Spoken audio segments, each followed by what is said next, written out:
So welcome everybody to the ongoing class of meditation. This is the first day of the introductory class to meditation, which is in the room to my right. Over here is the ongoing class, for those people who are skilled in meditation or the oldies who haven't seen for a while. Is that correct? Yeah, good. But anyway, so over here we give the first instructions for about 50 minutes on one of the subjects which is important in meditation, and that will be followed by usually a 45-minute meditation. It's a longer class, and I try and go a little bit deeper. One of those things which I usually go deeper with is actually learning how to first of all relax the body and then to relax the mind. Two totally different things, but connected. And one of those similes which I was giving in Vietnam, which people liked, was a simile of the thousand-petal lotus. And that particular simile is really helpful because it shows the next stage of meditation is right inside the stage of meditation you experience in the present moment, right now. And your job is actually to go inside, kind of open things out. And as you go deeper inside your body-mind, you tend to leave the body stuff a long distance away.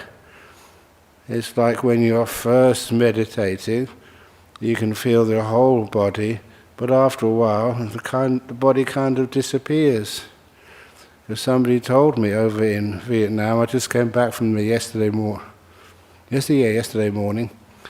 that in Vietnam, the lady she couldn't feel her nose. And that was quite sort of disturbing for her, but then her whole body vanished. And so what happened to her? First nose disappeared, then body disappeared. And the answer is, nobody knows. Thank you. That's one of the reasons why elderly people come here rather than young people, because they like new dad jokes. Anyway, but that's kind of getting into the idea that real meditation, you get things in your body, they kind of go further and further on the outside, and you go further and further on the inside to see what's inside that thousand-petal lotus, and what's inside of you. Now, what is this you? What is this body and mind? And to be able to get deep, deep, deep, deep inside. And the other thing about the thousand-petaled lotus simile is the fact that what opens up the petals of a lotus is the warmth and the light of the sun.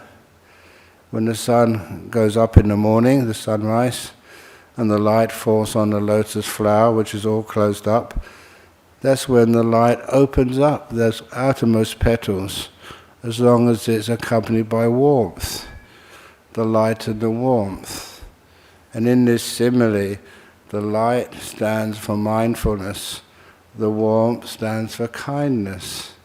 You need both of those two things, the warmth and the light, the kindness and the mindfulness, to open up the lotus.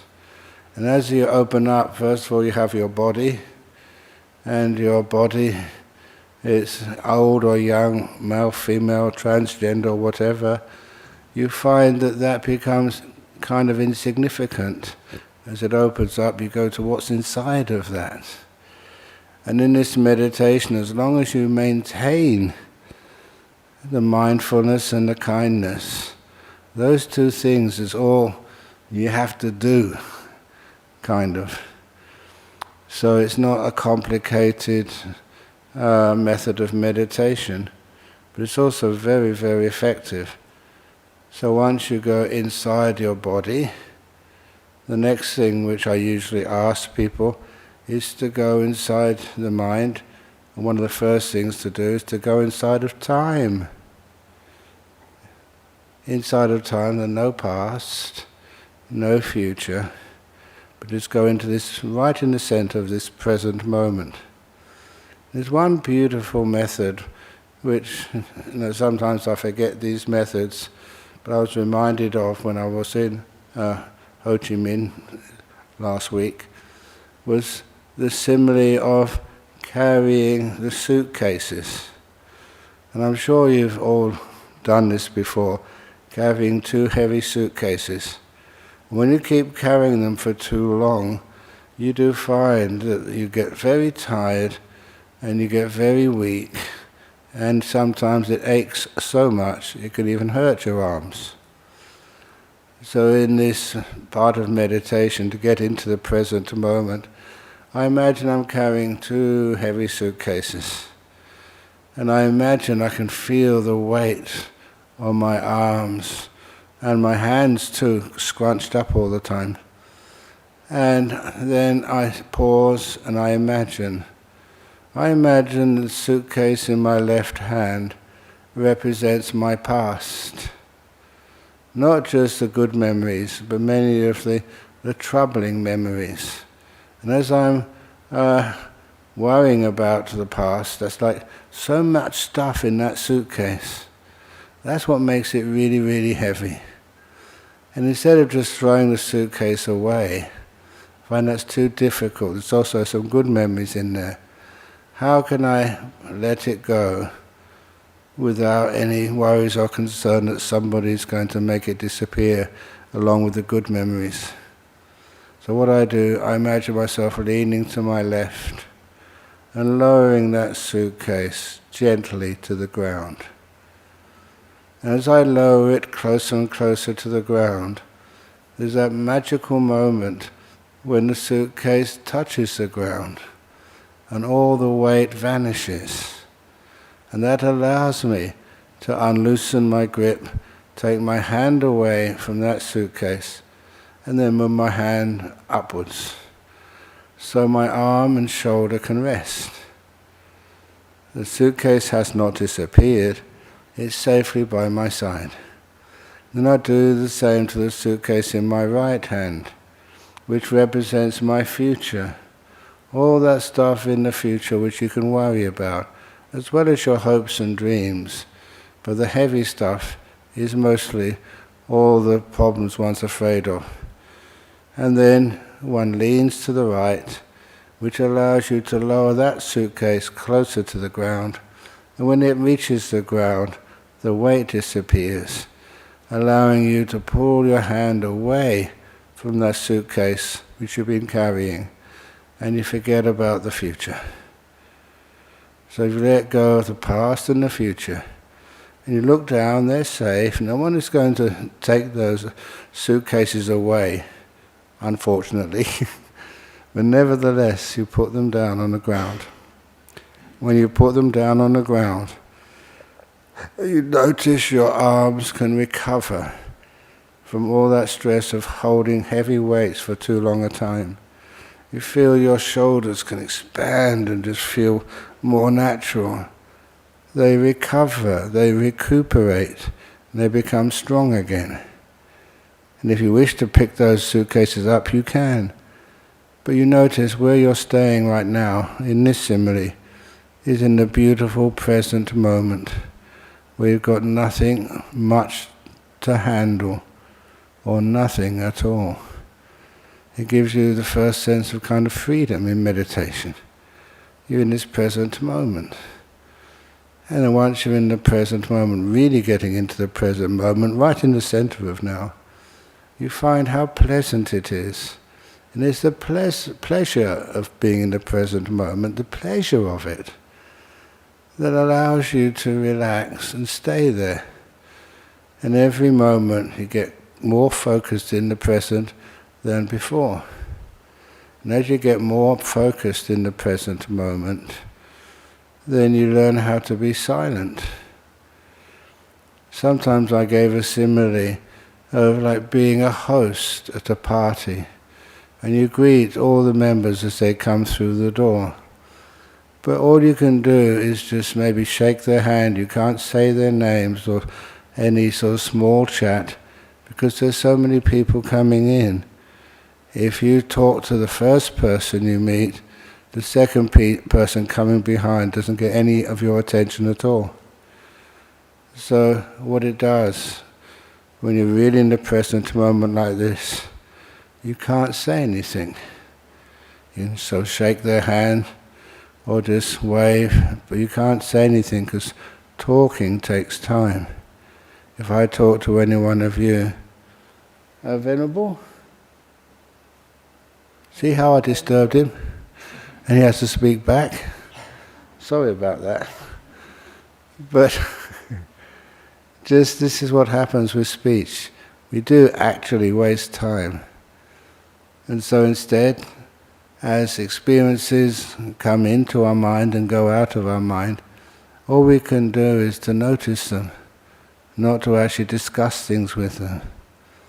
And as you're in the moment, you start to become quiet, you find that peace is so beautiful. When no one says anything, or you just ignore whatever they say, you find life becomes so much more easy. You're not asked to do anything, you're not criticized, you're not praised. There's no problems arise, which means that you can be more and more peaceful. You're going deeper into the lotus flower. You're going into the present moment, into silence. I don't know why that people don't appreciate silence that much. Whenever we see anybody, we tend to talk with them. It's nice sometimes, you know someone so well, you don't need to talk. Just a little smile is more than enough communication.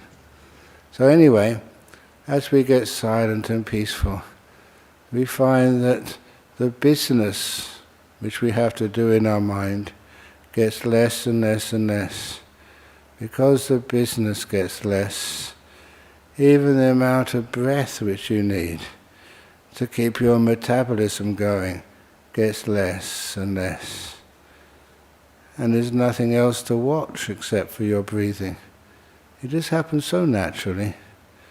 You're sitting there in this present moment, in this silence, you relax the body as much as you can, and you're nice and comfortable, and the present moment and silence becomes so gorgeous. It's like watching a sunset. As you watch the sunset, it's such a beautiful view, it satisfies you. You don't need to say anything or do anything or check your emails or just distract yourself. You don't want to miss a moment. And that's the kind of mindfulness which happens as you go deeper into the petals of the lotus that represents you.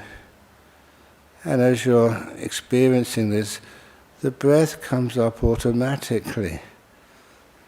I've said this so many times to people, I honestly never go looking for my breath. I calm everything else down until there's nothing else left but my breathing. And so it's an unconditional awareness of the breath, unforced. You just watch the breath come in and go out, come in and go out. And there's not much needed because you're pretty still. Not even your brain is burning up much energy. And so from that breath it gets calmer and more peaceful. And as it gets calm and peaceful, if you do it in the correct way, you find you never feel tiredness. It's not like you want to fall asleep. It's you're perfectly aware of what's happening. And that awareness, it gets to a point, just like again watching a sunset. Watching a sunset takes time, but it also means that you're just aware, silently aware, no need to talk, no need to take photographs. You're just silently aware in a peaceful state, watching the development of the sun as it goes down in the evening. And as you do things like this, you may also notice the most beautiful sunsets occur when there's a bit of a smoke or clouds on the horizon. Those little clouds or wisps of smoke, they spread the beautiful redness across the horizon, making the whole horizon gold or crimson at the different stages of the sunset. And there's no way you can fall asleep. It's just way too beautiful. And then that makes the mind experience happiness and stillness. And then you don't need to do anything. The mindfulness and the kindness is already strong. There'll be more petals open up as you go deeper into your lotus, that is your body and mind.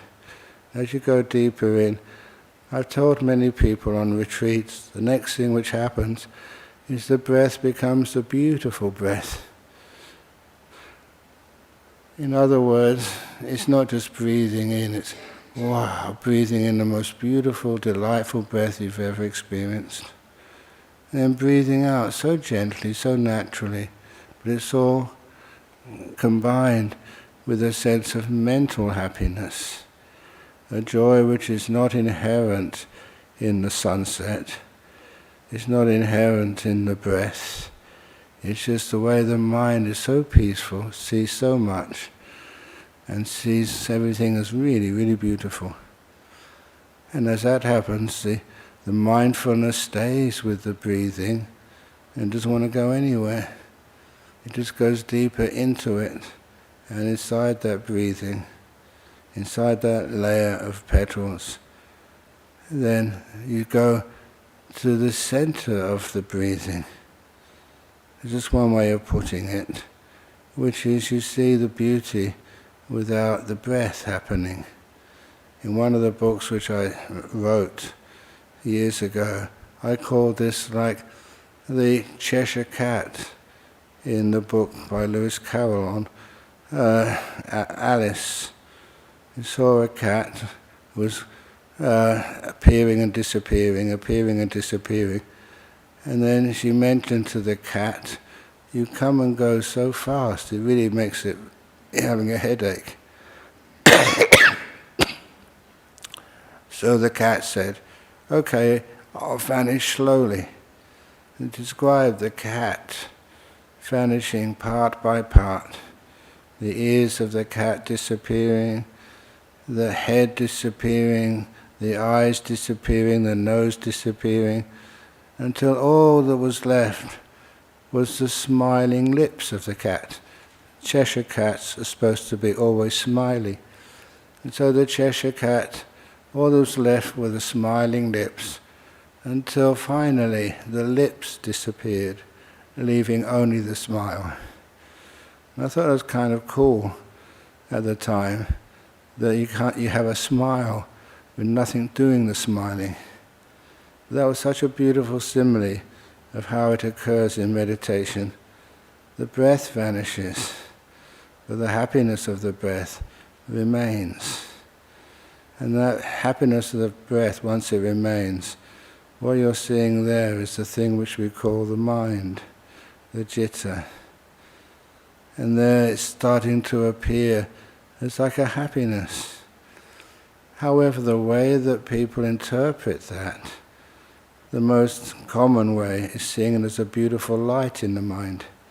It's not a light. If you did open your eyes, you'd find there's no sunbeam shining through the windows, or there's no one with a flashlight shining in your face. It's just how we interpret the beautiful light coming from within the mind. And if you experience this many times, you find that light, whatever color you interpret it as, is always more beautiful than any color you can see in the real world. In the real world you may see a beautiful blue color, but in the meditation it's more blue than blue. It's more white than white. Sometimes it's dazzling, but never mind, you'll never go blind. This is the way the mind is interpreting the happiness, the beauty. And as you go deep in that meditation, that light becomes stable, and as that light becomes stable and very, very beautiful, then those are the two things which you will see. Even the Buddha described what to do next. You're going deeper into your lotus, and inside of that is a beautiful stable light, and inside of that is the piti sukha, the happiness and joy which remain, which become your first jhana experience. And of course, if you do experience that, and you wonder what's the second jhana, you stay in that first jhana. And then you go deeper into it. And you go deeper into that, and deeper into that. And you go through all these beautiful jhanas, and more things disappear, and more beautiful things remain. So you're going, letting go of what's on the outside, like the outermost petals, and you go into the inner petals. And inside the inner petals is the more inside petals. They just open one after the other as you go deep inside. So that is an approximation, a simile, to the way of meditation here. And as usually I've talked too much. I apologize for that, but I find it's useful to tell that simile. So now, if you are not in your meditation posture already, see if you can adjust your body on the chair, on the cushion, or on the armchair. For those people who wonder, there's another armchair there as well. Somebody brought another one while I was away. And that's excellent. So if anyone wants to use armchair number 2, you're most welcome. Don't be embarrassed, please. So anyway, so now get your body nice and comfortably as you think you can. You'll soon find you become an expert on the awareness of the body to find the most comfortable position for it.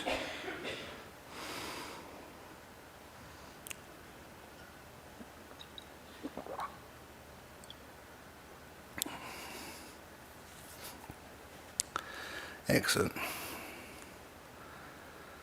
So now we can begin the meditation. You don't need to be concerned about anything. Towards the end of the meditation, I will ring the gong just before 4 p.m. to let you know the meditation period of stillness has ended.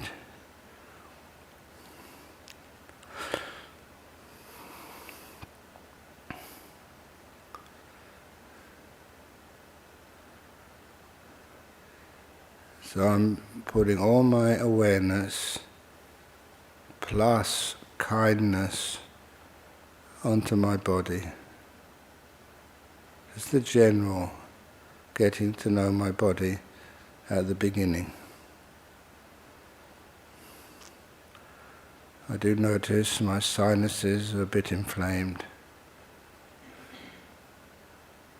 But other than that, my body feels really relaxed.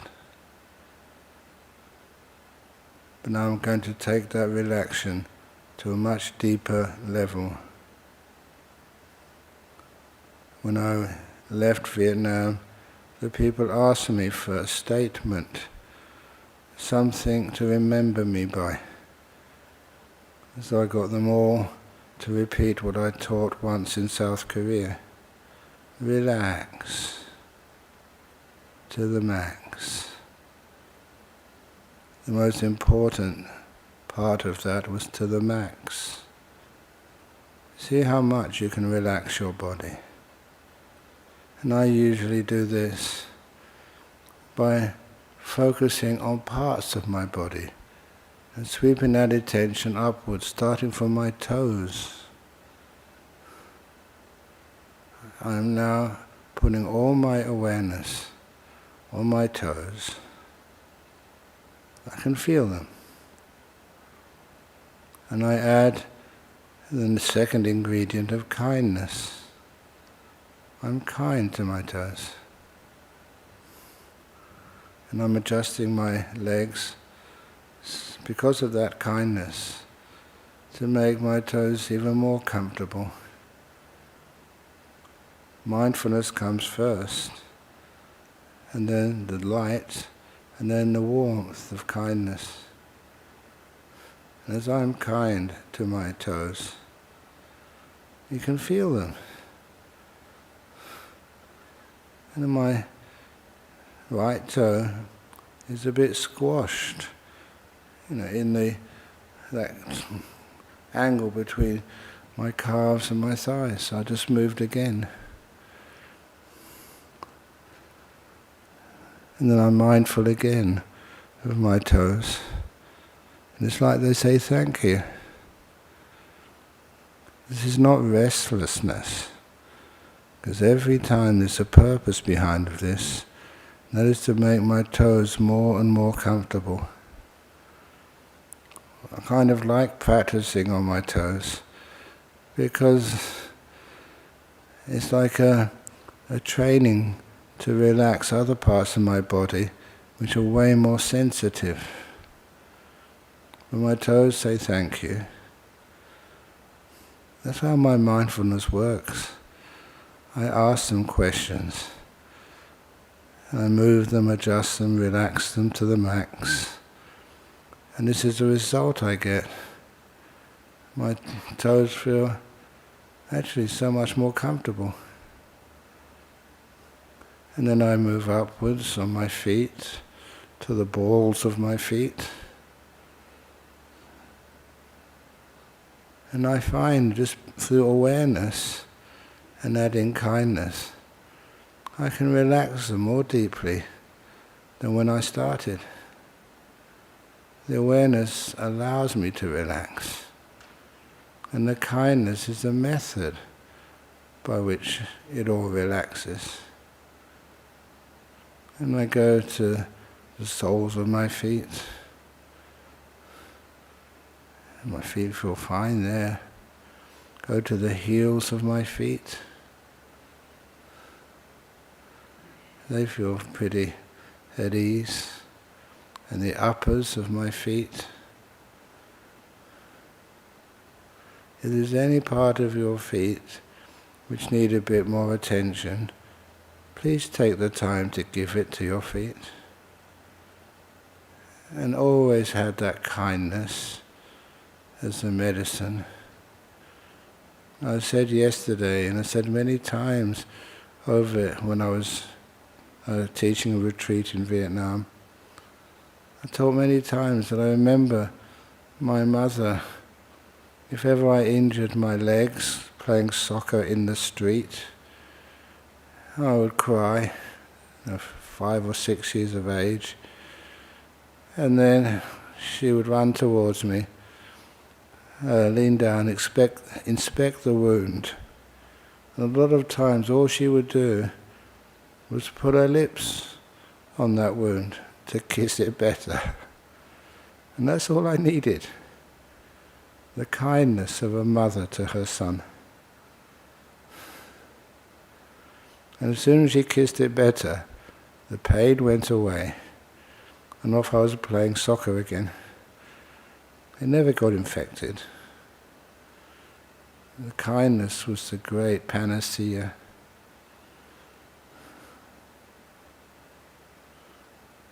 And that's what I'm doing now to my feet.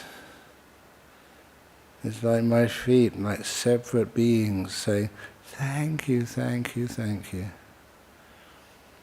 And then for my ankles, I go up to my lower legs, the calves, and the bones inside, and all the other tubes taking stuff up and down to keep my feet and my legs healthy.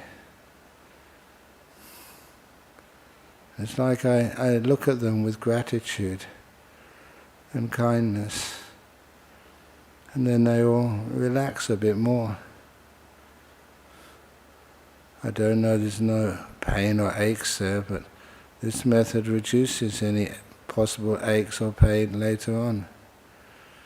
I go to my knees.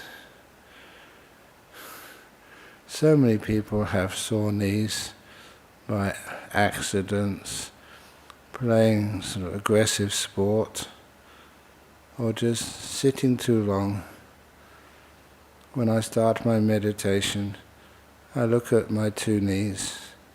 I imagine them expanding. So any pipes carrying blood or lymph or whatever else, they never get blocked. When they expand, things flow through them, up and down, without ever getting clogged. And my knees feel fine and happy. They also, like human beings, the parts of your body appreciate attention. So I'm giving every part of my body my attention and gratitude. And then I go up my thighs. I don't usually have any problems there, but I don't just assume they're healthy. I sweep my attention upwards, relaxing everything to the max, using the mindfulness and kindness, the light and warmth of the sun.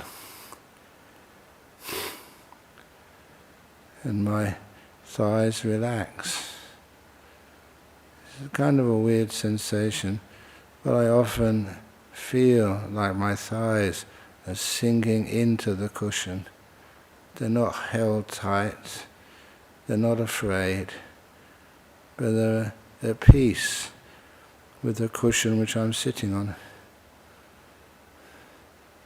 In the top of the thighs, I come to my buttocks, and that part of my body always has a sensation when I'm sitting down.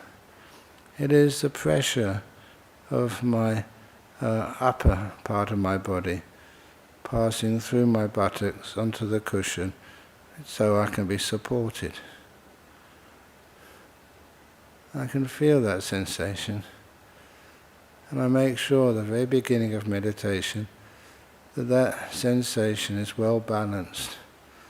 A little bit of pressure on the right buttock, a little bit on the left buttock, so that when it's balanced, you know it's been cared for, and I know that after a minute or two, that feeling disappears. And when it does, I recognize I've now relaxed my body from the waist down to the toes. And that part of my body feels so at ease. And then my waist, I have a belt up to keep my lower robe on. It's a little bit tight, but not that tight, because I know that that's not going to disturb me. I know from experience, if your robes aren't on properly or too tightly bound with a belt, that might hurt later on. But I check it out and I think it's fine. I also notice the position of my waist, so the upper part of my body is comfortable. I just allow my body to be in that position. It's a kind of a strong position, not leaning forward, not leaning back, needing no support, just a good posture to begin with. And then I go scanning my awareness and kindness up the body. And I usually use the digestive tract as I go up my colon. And my sort of digestive system is pretty relaxed, especially because we don't eat in the afternoon. So for the last 3 hours, my colon, intestine have been in just do nothing mode. And they kind of like that. They have a chance to relax to the max. But as I sweep my attention upwards, getting closer and closer to my stomach. If I feel any part of my lower body is aching or hurting, unusually so, then I'll pause there and give extra kindness. The kindfulness, I imagine, has the same effect as my mother kissing it better. I couldn't believe just how immediately the pain went away. Now immediately you can relax parts of your inner body and the ache and the pain get less. And still keep going up my intestines to my tummy, my stomach. That's pretty peaceful this afternoon. But nevertheless, I'll check everything there. And what's amazing is when you practice mindfulness, you can be aware of these parts of your body, your own awareness. It's like doing an expensive scan of your body. You can feel it. You know your body better than the machine knows it. And I'm relaxing my stomach muscles. And just above the stomach muscles are my lungs. They've been having a hard time the last couple of weeks. Simply because I had a cough. And that cough, it's not the same cough. It matures and changes as it heals. And then my poor lungs have been extra working. So I'm kind to my lungs, aware of them, but then kind as well. Honestly, the response I feel is like a big thank you from my lungs, because I trust them.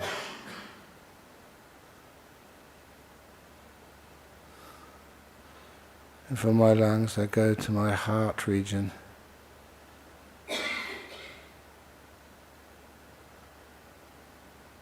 And I give that a lot of peace with mindfulness and kindness. It's amazing when you practice like this, you get to know your own body and different parts of it.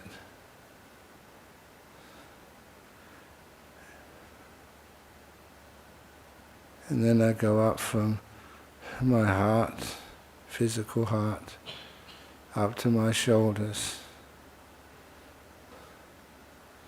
Usually I can feel some aches in my shoulders. And I know if I don't put my shoulders in a good position, they can ache and disturb my meditation. So I've learned many ways of relaxing my shoulders. Often I imagine that the muscles of my shoulders are like two connected bunches of strings, one on either side of my spine. And those strings, for one reason or another, have got tense. My job is to loosen the outer end, so there's no tightness or tension on those muscles at all.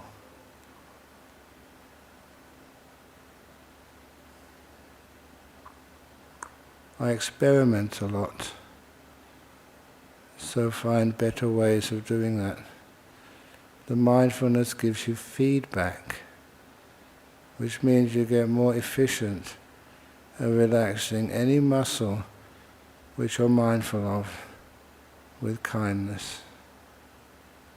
When my shoulders are as relaxed as they could be, I let my attention, my mindfulness and kindness sweep down my arms from the shoulders to the elbows, making sure the elbows, like my knees, are free, relaxed, so any healing can happen.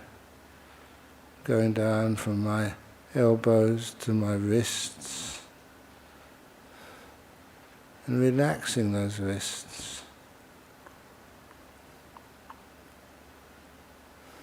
It's amazing how your body appreciates, you looking after it, and it comes to help and make sure that everything relaxes to the max. And I feel my hands and my fingers.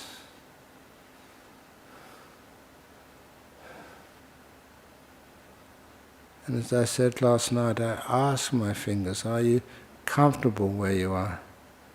Do you want any sort of movement or scratching, or what would you like? That's the kindness part of things. The mindfulness can actually feel. And then my fingers, I help adjust them. Sometimes on short meditations is wherever my fingers happen to be, but on a long meditation like this, I find my fingers go into this position of right palm over the left palm, thumbs slightly touching. They're comfortable like that. And then I go back up to my shoulders. And I look at my neck. I make sure my head is not too far forward, not too far back, not to the left, not to the right. And often I like just to move it backwards a tiny bit. Kind of keeps me more alert.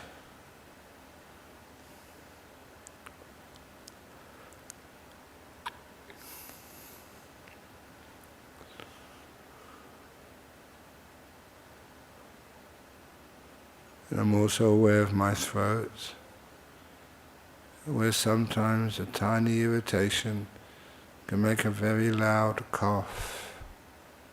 But right now, my throat is at ease. I do not need to cough. Then I go up past the throat to my head. And the place I usually put my awareness at first is on my face, especially the muscles around the eyes, the nose and the mouth.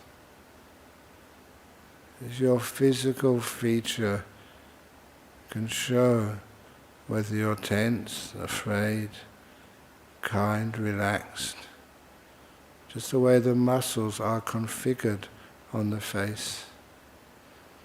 So I make sure that any connection with fear or anger or anything which screws up those muscles is put away, and I let my face relax.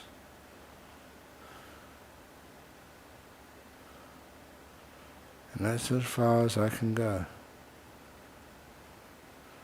So I join my parts of the body together, check on one last time. And my body feels really, really well positioned. But I don't discard it yet. I'll wait a few seconds to experience a well-positioned body has a feeling of pleasure to it. It feels good, feels relaxed.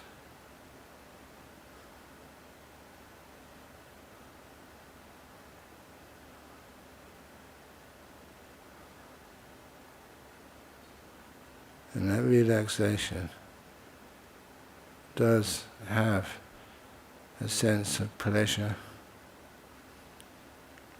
And when I notice that, and it comes now, when I notice it, it's not indulgence in a sense pleasure. It actually causes the relaxation to go deeper.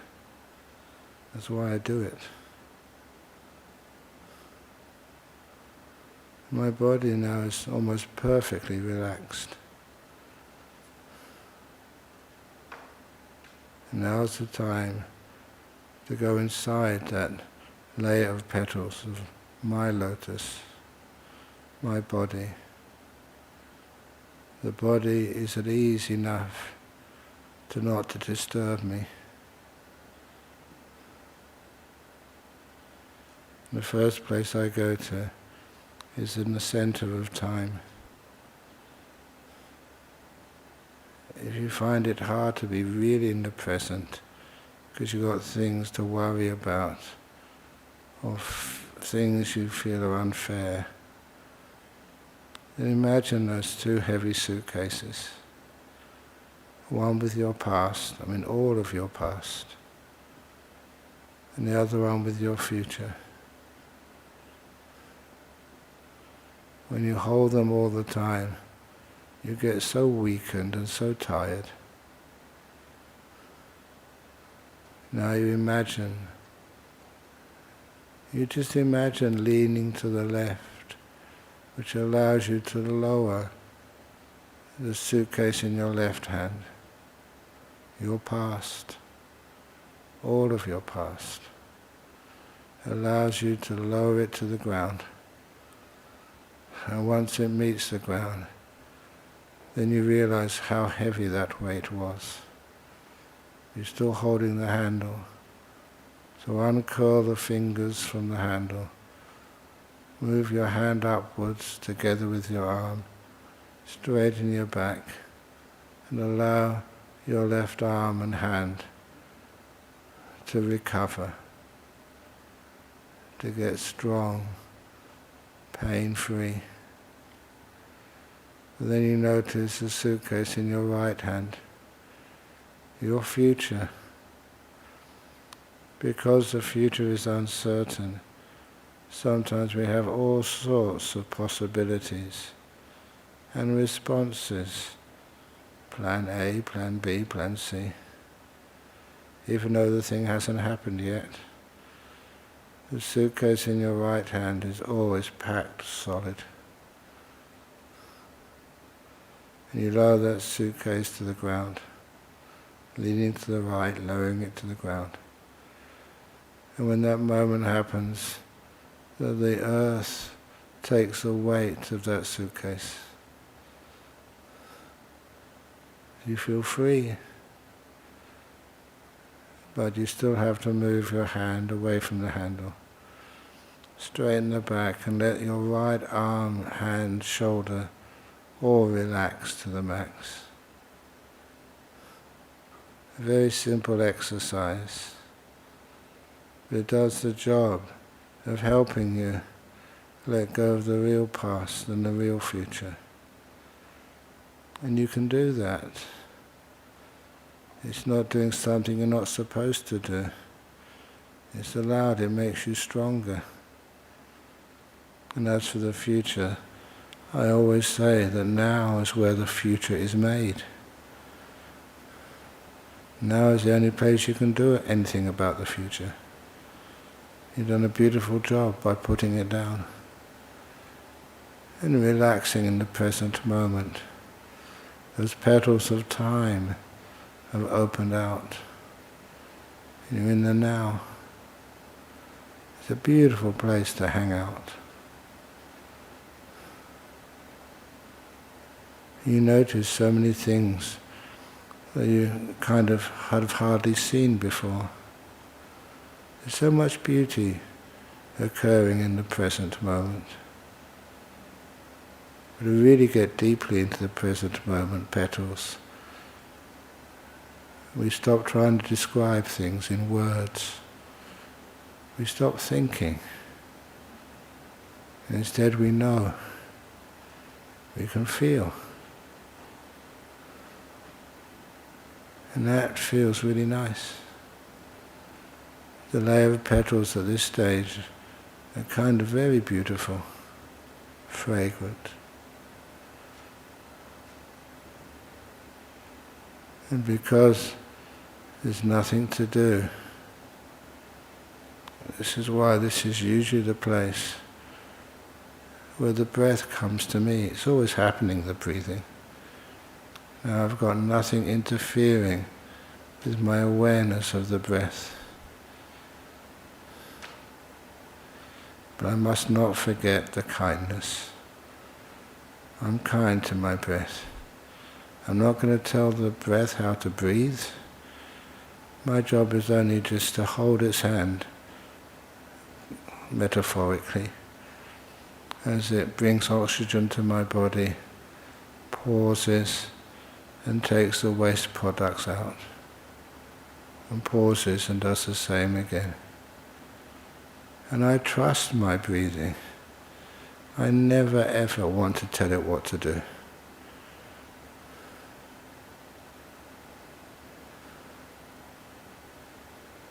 And the awareness of the breath becomes so easy. Because it's enjoyable. I haven't forced it. It's there very easily. And I'm kind to it. And all of those levels of meditation in Anapanasati, you just notice them happen automatically. Until your breathing appears delightful.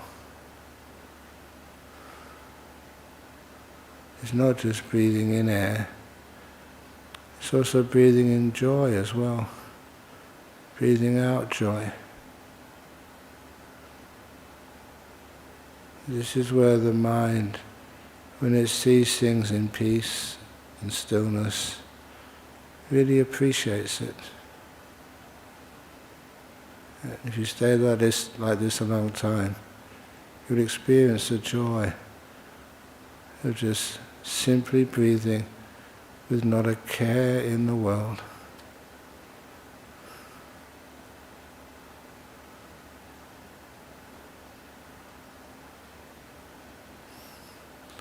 And as you're breathing in and out, soon the joy increases.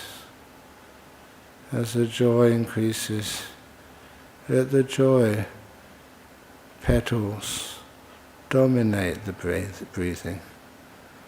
So the breath is still there, but it's in the background.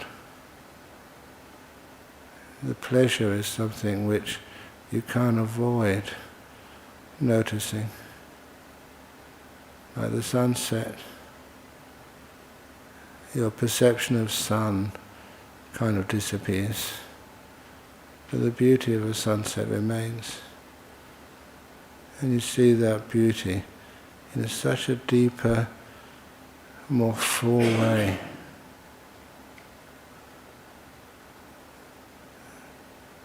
I'm going to be calm now, quiet, and let you experience the last 5 minutes of the meditation in silence.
It's very close to the end of the meditation now.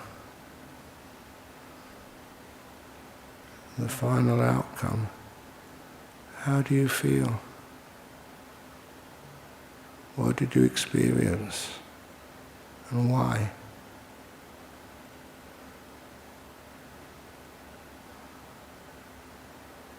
This is where you get the insight, the understanding from going deep into your lotus of how meditation works and how beautiful is the result. Just pause for one more minute.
Thank you.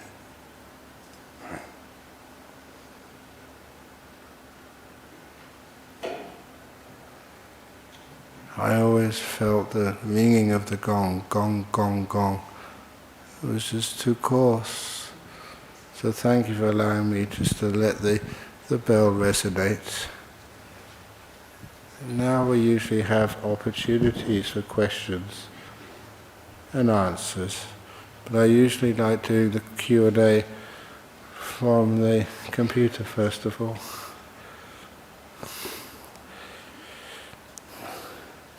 Question number 1 from UK. How does one practice letting go when meditating? It's easy. You don't practice it. You observe it happening. You observe it happening. You don't do it. You let it happen. When everything else, how do you learn how to watch a sunset? It's not what you do. You can see the beauty and make sure you're not disturbed. That's like with meditation. Find a nice quiet chair to sit on, or a nice cushion. Relax to the max. And then it's not what you do. The body and the mind incline towards that. Question 2. How can we maintain kindness in our daily lives, in relationships at work and with others? How can we maintain metta? Find out what interferes with metta. What interferes with kindness? It's the question, why not be kind? Why not have metta? You will find that everything is much more successful, much easier. Look, because I just returned from teaching in Vietnam, one of the places where I taught, a little company, and in the company they had a room. They called it the kindfulness room. So in that place they made sure that is a new strategy they had, and they said that any member of staff at any time of the day could always go into that kindness room to relax to the max. Because sometimes at work you get stressed out, sometimes you're very tired. If that's the case, go into that room for a quarter of an hour, half an hour. Don't take any computer in there with you. And when you're in there, you really, really do relax. And when you go back to your office, space or partition space in front of your computer, you'll find your mind is re-energized. Which means that your productivity goes up. I did mention the story, I've told this to many of you before, that first book which I wrote, Opening the Door of Your Heart. Just how easy that was to write. 60% of it was completed in 14 days, working just 1 hour per day. Strictly just 1 hour. All written out by hand. Hardly any mistakes. There's no typos, because I never typed it, I wrote it. A beautiful style. And if ever you want to check me out, go to the WA Museum. There's a copy of it on there on display. And what part of the museum is it in? I've never been in there, but anyway, it's supposed to be in there. But even I have the original as well. And just looking at it, it's gorgeous. It's beautiful writing. Simply because I was mindful when I did it. And that I was maintaining kindfulness for that 1 hour of work, because I was practicing kindfulness beforehand and afterwards. I was doing it on a meditation retreat. And I noticed the power of that mindfulness and kindness, how it enhances the power of your mind. That's how you can maintain metta and kindness. Whatever place you work, have a kindfulness room, even at home. It's amazing how many rooms people have in their home. Why not just devote one room to silence and kindness? And last question, how to help a teenager with anxiety? I think it's because the teenager sometimes trusts the world when they're young, very young. And once they get to be a teenager, they find out that life is just, you can't always control it. Don't try to control life for a teenager. Let them explore life and realize the consequences of life are just easily manageable. One of the things is, if your teenager makes a mistake, what do you do? How do you react? You say that life is about making mistakes. That's what life means. So if your teenager makes a mistake, that's where we learn. I always remember my teacher, Ajahn Brahm, because whenever I made a mistake, he would think it's so funny. Even, most of you have probably heard this, that in those early days, even his monastery was very poor. If I needed some, say, soap, because, we'd run out, I'd go to his hut and say, "Can I have some soap, please?" But Ajahn Brahm could not speak English. I had to learn the Thai word for soap, which was sabu. I said sapo. Instead of sabu, sapo. I think it's close enough. But sapo means pineapple. And he always he burst out laughing. He said, "What do you need a pineapple for?" "To wash." He never let me forget that. He went around telling all the other visitors, "Oh, in UK, they're far more advanced than here in Thailand. In the UK, they wash with pineapples."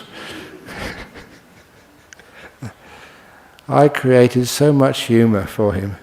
He laughed so much every time I made a mistake. He never got angry. It was just a stupid thing done by a so-called smart Westerner. So that's actually how I overcame anxiety. You don't make mistakes, you just make your teacher laugh. And why be anxious about that? I was actually looking to make more mistakes as a gift to my teacher so he could laugh more. Okay, thank you for those questions. Anything from the floor? Eddie?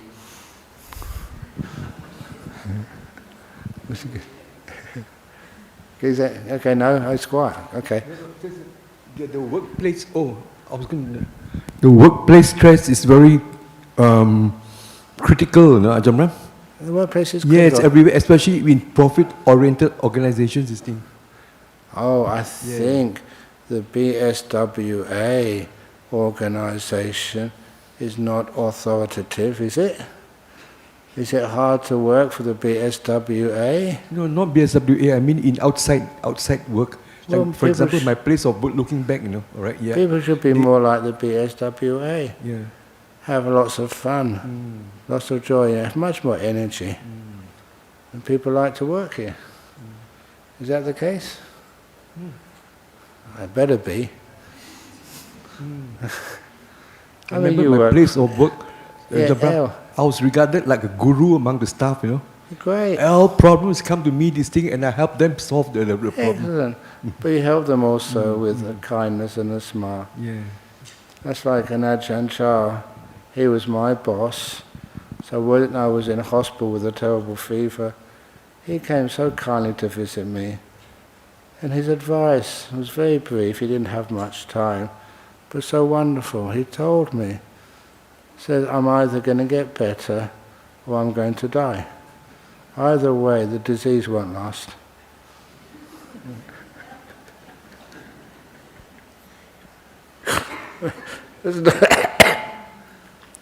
It's not the answer I expected.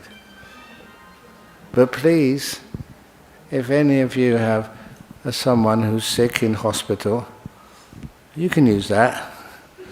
You know they're not going to last. They're either going to get better, or okay, enough about that. Another question.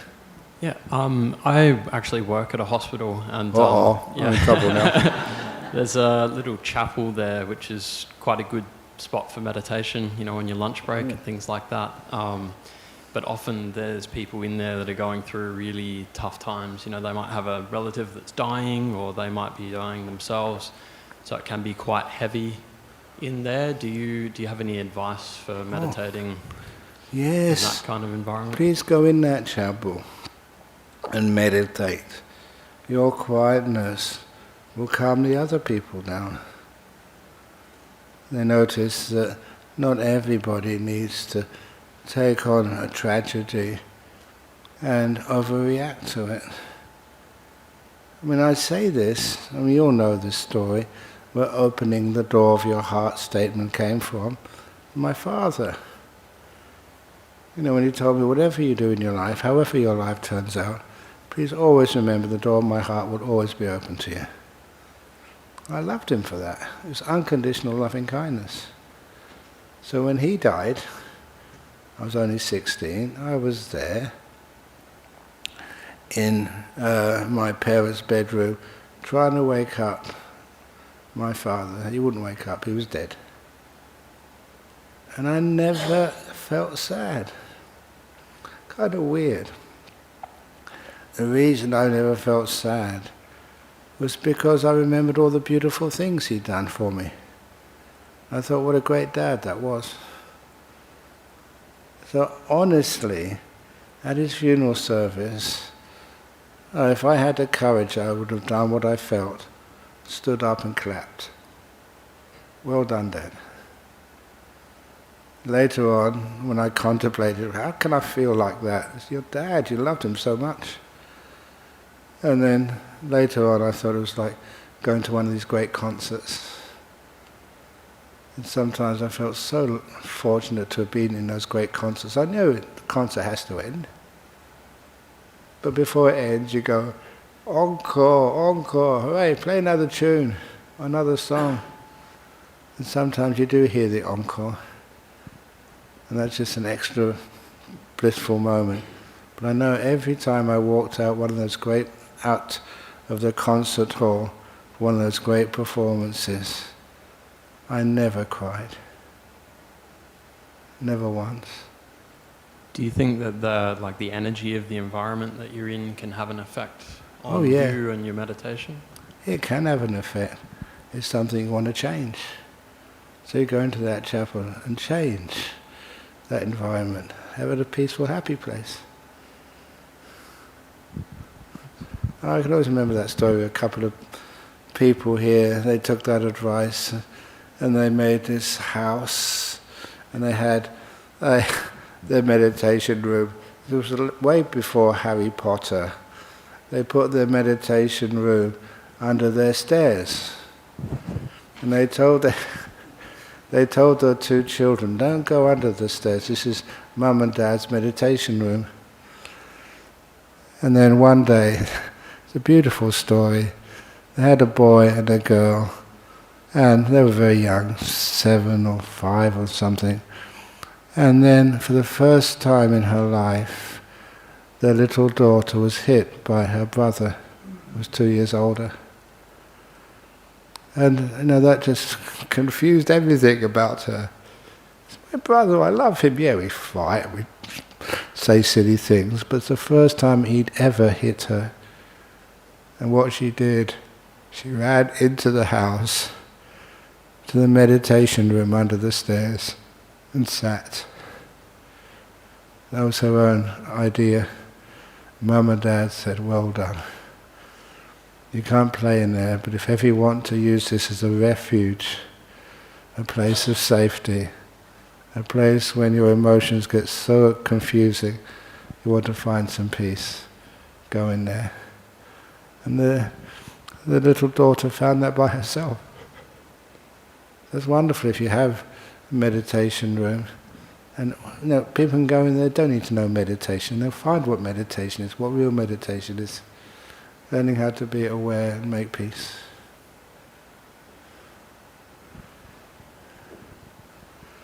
Any other questions?